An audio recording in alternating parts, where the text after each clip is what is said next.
Certains peuvent se demander en quoi un évêque, et dont l'Église, est légitime pour s'exprimer sur les élections européennes.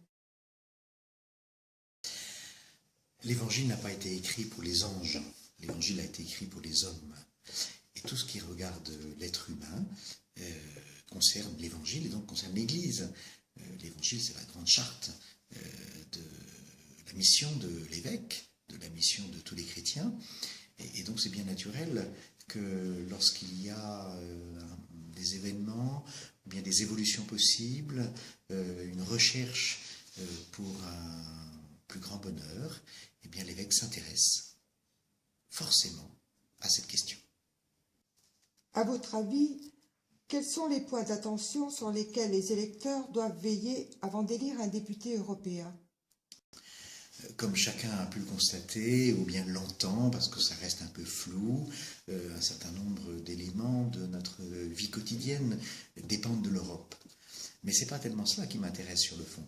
Ce qui m'intéresse, c'est que l'Église se souvienne qu'elle est le sacrement, ça veut dire le signe et le moyen de l'unité du genre humain.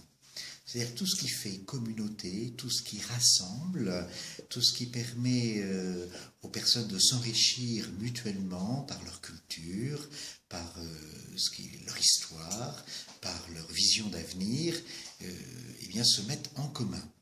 Et donc c'est ça qui me paraît être important.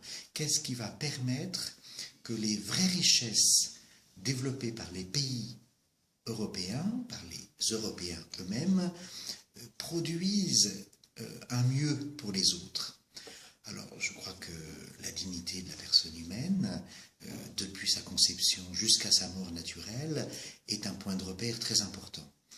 Est un point de repère très important de savoir si les politiques semblent inspirées par de l'égoïsme ou au contraire par le souci de l'autre. Est-ce que ce qui est proposé, c'est d'abord le souci du plus pauvre, pour que le plus pauvre puisse aussi partager les biens, les richesses matérielles, mais bien sûr les richesses spirituelles, ou bien si on essaye d'écarter et de cacher les plus pauvres, comme par exemple les Roms. Et puis enfin, le point d'attention, c'est aussi pour qui nous votons.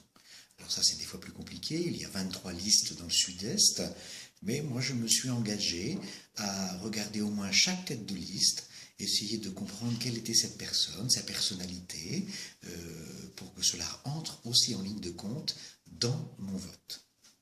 Et quelle vision avez-vous pour l'Europe de demain ? Je n'ai pas une vision politique pour l'Europe de demain, j'ai une vision chrétienne. Ce que je crois important, c'est que l'Évangile soit l'âme de l'Europe. Bien sûr, en respectant la pluralité des opinions et la liberté de conscience de chacun. Mais respecter les personnes, c'est vouloir leur donner ce que nous avons de meilleur. Ce que nous avons de meilleur, c'est en quelque sorte Jésus-Christ.